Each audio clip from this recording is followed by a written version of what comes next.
Have you ever wondered why it's so easy to walk into a grocery store with a strategic list and walk out of a grocery store with carts full of items you weren't planning on buying? Well, you're not completely to blame. In fact, you can blame the psychological tricks that grocery stores use to get us to spend more money. Welcome back, Psychos. Today we'll be talking about the 10 ways grocery stores psychologically manipulate us.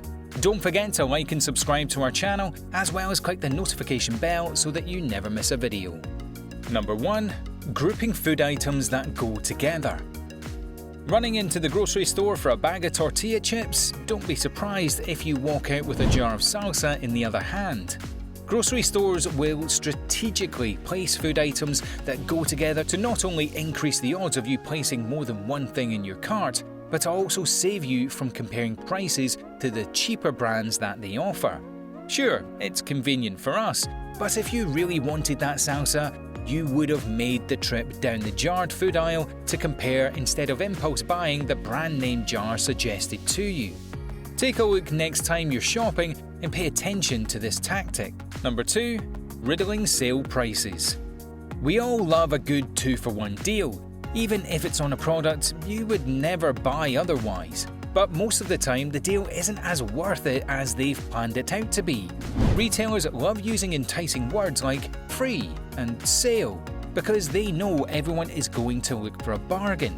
So they find tricky ways to utilize these words without actually giving away something of value.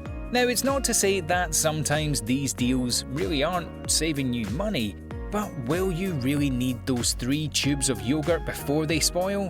Probably not. Number 3. Strategic floor plans. Have you ever wondered why you have to walk to the very back of the store for a jug of milk when it's a staple food for most families? Well, let's just say if the grocery store wanted to make it easier for you to grab a jug of milk, they'd place it at the front. But why not have the customer walk through the entire store, increasing their chances of purchasing items that they don't need? Bingo! If you've noticed, it's not just milk that's placed at the back of the store. Oftentimes bread, eggs and butter, or whatever staple foods are in your country, will be placed in an area of the store that requires you to pass by multiple aisles before you reach it. Number 4. Placing priciest items at eye level.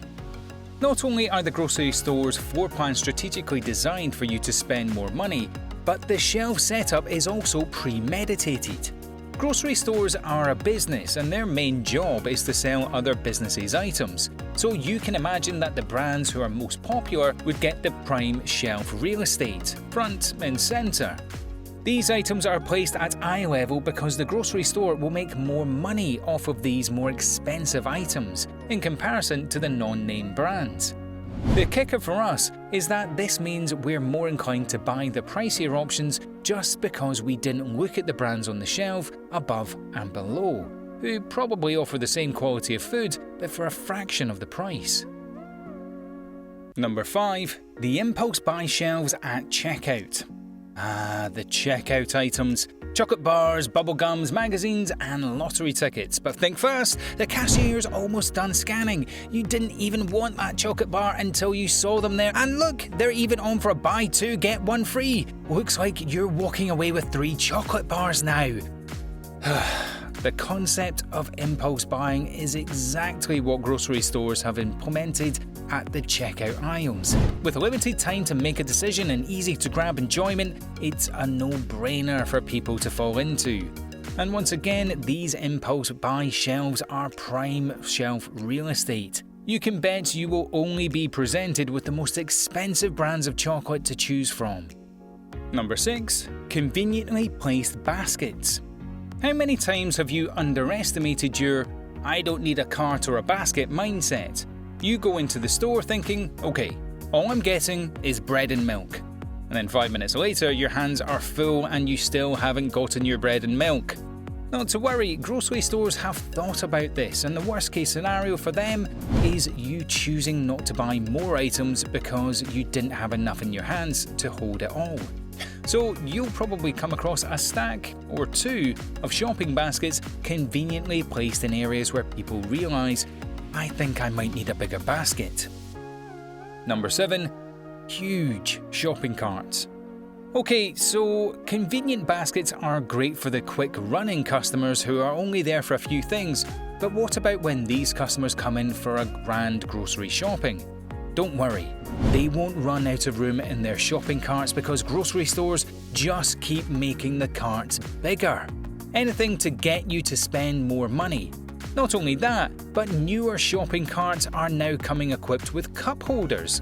Nothing says take your time and spend your money than sipping a cup of coffee while leisurely grocery shopping. Number 8. Pleasant smells from the hot food section. Maybe you weren't planning on buying a baguette when you went into the grocery store. But after you got a whiff of that freshly baked baguette, there was no stopping you.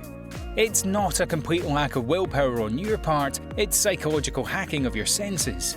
Supermarkets and restaurants have known that pleasant aromas will attract shoppers and hopefully push them to make a purchase. This is a major part of the reason why big supermarkets have bakeries, florists, and hot tables. Number 9. Music playing to boost your mood. Grocery stores use every human sense to their advantage. You see well-organised, colourful packaging, you smell delicious baked bread and hot food, and you hear music. The music played at the grocery store is there for one reason: to keep you in a good mood while shopping. Because when customers are in a good mood, customers spend more money. And when customers spend more money, grocery stores are happy. And lastly, number 10. Changing the store layout. If you get used to your local grocery store and its layout, these hacks begin to not be as effective. And grocery stores have realised that. Grocery stores love leisurely shoppers because the longer you're in the store, the more chances you are at spending more money. So to keep customers spending as much as possible, they will periodically change up the store layout so that these regular customers are back to filtering through each aisle looking for what they need, picking up unnecessary items in between. Tricky little buggers, aren't they? So does your local grocery store use psychological hacks against their customers? Let us know in the comments below. Also, make sure to leave us a like, share this video with your friends, and also subscribe to our channel for more psycho videos.